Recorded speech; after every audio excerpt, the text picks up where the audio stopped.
As a kid, I was a fan of Doctor Who and a fan of Star Trek, and you used to have people say, you can't be one or the other. Which are you? And I was a fan of both, and now I can tell the story with both of them.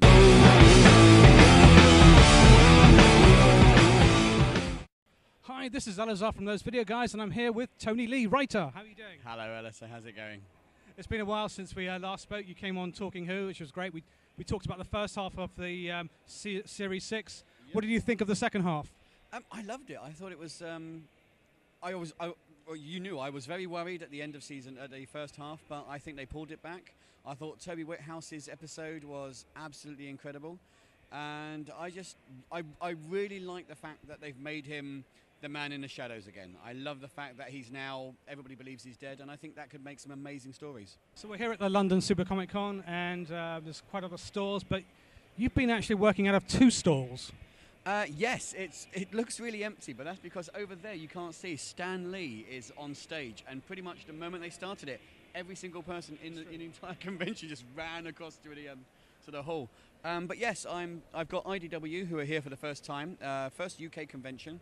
I'm over here, and as I do the Doctor Who comic with them, I'm doing some signings there. And then over the other side of the convention, we've got Markosia, who are a UK publisher, of which I've done stuff with Dan Boltwood.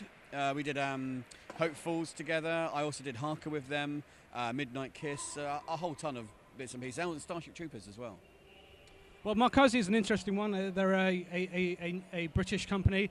I discovered them through my iPad app as AAM Markosia. Many people are. It's great because Markosia have been around since like about 2004, and people always expected them to die. They didn't expect them to live because many UK publishers don't really do well. But they've kept alive. They're the scrappy underdog that could, and now the iPad apps and the Comixology it's brilliant because they're getting this new lease of life and a new set of fans. And I can't complain because people read Hope Falls through this. Hope Falls got a larger following. It was then picked up by a producer who then wanted to look at it, and a production company got involved. If it hadn't been for all these sort of things, we would have still been sending out copies to people left, right, and centre. So no, it's great. It's absolutely brilliant. They're doing so well. They've had, I think they said something like yesterday they made more money than like the biggest convention they've done in the last few years for all of that in convention. So it's just been amazing for them. So do you think British comic fans are quite supportive of British publishers now? Yeah, well, we always have been. But the problem is there's a lot of British comic fans who don't really come out, or they just prefer their spandex and their DCs and their Marvels. I mean, Markosia, they prefer to try and do things that are different. A lot of the stories are very Vertigo-esque. They have a lot of comedy shows. I mean, Dan Boltwood and me, we did Hope Falls, which is a story of a falling angel getting vengeance. That's Stan Lee. People are cheering him. Harker is a sequel to Dracula. That's endorsed by Dacre Stoker. They're happy to take a chance with things, and I think that's helped them. It's helped them a lot. And a lot of the publishers around here, small press publishers, are all doing so well because the British fan likes the British publisher. We like to see them do well. It's one of our own, scrappy underdogs and that sort of thing. The great news, of course, is the new IDW Doctor Who story. Can you tell us a bit about this and this big announcement that was made very recently? The Doctor Who story, yes. Well, it's Andy Diggle is taking over the ongoing Doctor Who, which is great because Andy Diggle's an incredible writer. He wrote The Losers, which is one of my favourite books. He wrote one of my favourite runs of Hellblazer. He did Daredevil. He's done Adam Strange. He's written pretty much everything. He's done exclusive at DC, exclusive at Marvel. He's come out of this and he's gone straight into one of his favourite characters of all time. He's taken it over and he's hitting the ground running. And the first issue's been drawn by Mark Buckingham, so it's going to be a collector's delight. And Mark Buckingham's here as well, isn't he? Mark is somewhere. He's probably in there watching Stan Lee, to be perfectly honest. Of course, the other news that was announced a little while back, which we carried on this weekend, is the Star Trek The Next Generation Doctor Who comic. 2 amazing brands being brought together in science fiction. Yes, I'm massively, massively excited about this because as a kid I was a fan of Doctor Who and a fan of Star Trek, and you used to have people say, you can't be one or the other, which are you? And I was a fan of both, and now I can tell the story with both of them. You've got the Doctor, Amy and Rory, and the crew of the Enterprise. You've got Picard and Worf and Riker and Troy and everyone, Guinan, everybody's there. And it's great. You've got holodeck covers with Dixon Hill type looks, and you've got there's one great cover which was shown at the thing, which is basically it's a split level page, and on one half it's the Borg and the other half is a Cyberman. And it's brilliant, and I can't wait. And Scott and David Tipton have written it, and then what happens is they've written the story. It then comes to me, and I do some arcane magic with it somehow on the Doctor's side, and we work out whether it's still correct on how it's played. A few story elements are changed, moved around, dialogue is looked at. Half the time, though, I must admit, I get a really easy job because these guys know what they're doing. You know, they've done the Infestation stuff, they've done Star Trek stuff. You know, they're experts at telling stories, and they're both massive Doctor Who fans because, you know, they were putting in-jokes in that even I was going, whoa, hang on a second, that's quite impressive. So, you know, it's a bit of an easy job for me, to be perfectly honest. I get to not even edit. I get to look at stories by two amazing writers about two amazing products that I love. Go, let's do that instead, or maybe let's change that word, and that's it. It's great, and I get a credit. It's brilliant. Of course, the meeting of the Borg and the Cybermen.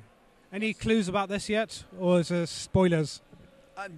Well, the Borg and the Cybermen, they are in the same universe suddenly, and you know, let's face it, the Borg stole the Cyberman's favourite line, you know. So let's see what happens with that one. Well, I suppose in the series, the Cybermen have already proved that they can transverse dimensions and alternate universes, haven't they? Wow, yes, I hadn't thought of that. I'm not saying anything. I'm not going to give anything away. But your exciting news personally, of course, is that you are now in development on both a feature film and a TV series. Yes. Well, as I said earlier on about Hope Falls, Hope Falls is now in production to be made into a movie. I'm finishing the third draft of the script this week. It's still very faithful to the book. And I think they're going into looking, they've got a director in mind and things are going on. I'm not too sure what's happening with that. I just sit back and smile and nod lots. But Danger Academy, which came out in December, is now being, it's now being developed by Kickstart Entertainment, who have it, and people we can't yet name, to turn into an ongoing cartoon TV series in America. So hopefully we'll know what's going on with that as we go along. But again, we know it's happening, but we can't really talk about it. So there's a lot of that at the moment. Yeah. There's a lot of sort of I know something you don't know, and it's really annoying because I'm the worst secret keeper in the world.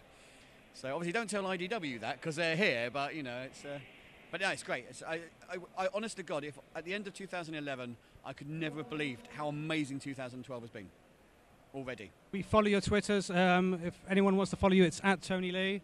No, it's at Mr. Tony Lee. At Mr. Tony Lee. And Tony Lee doesn't like it when I tell people that one. I can tell you that for a fact.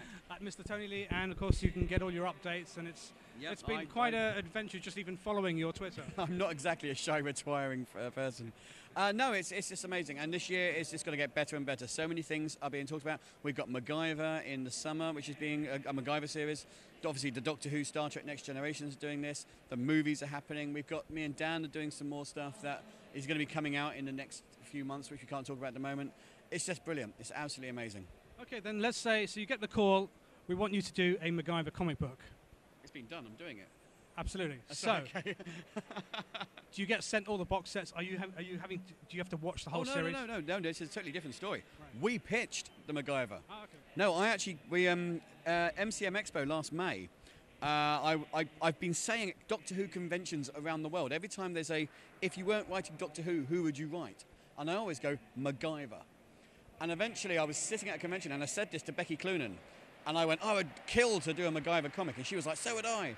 And I actually turned to my Los Angeles manager, Stephanie Johnson, and said, who's got the rights? And she put me in a Skype conversation with David Lee Zlotov, who has the rights to Macgyver because he is the creator of Macgyver. And I explained to him what I wanted to do. And the next thing I know, we've got a 5-part series being done with Image, and he's writing it with me, and it's called Fugitive Gauntlet, and it's Macgyver on the run, and he's traveling around the world. And unfortunately, since then, I mean, Becky had to drop out because of work commitments and some other things that happened. But Will Sliney's now come on board. And it's insane. Again, it's like, you know, my favourite characters of all time are like Star Trek, Doctor Who, Macgyver. I mean, I had all the box sets of all of these. And I'm doing books involving all of these. It's, you know, I couldn't hope for a better year. So we just have to wait for the Doctor Who Macgyver crossover now. I might have already mentioned this to certain people, and I'm not saying anything else. Thank you very much, Tony. No worries. Thank you very much. I used to be, back in the day, really much a continuity kid. I got so sick of it, and it's a great pleasure to be rid of it. With the artists, do you have a say on who you get to work with? Sometimes it varies. Usually it'll be put to you, we like this guy, do you like this guy? And they'll send you some samples. And if you like generally what you're seeing, then you go, oh yes, I see exactly what they're thinking of.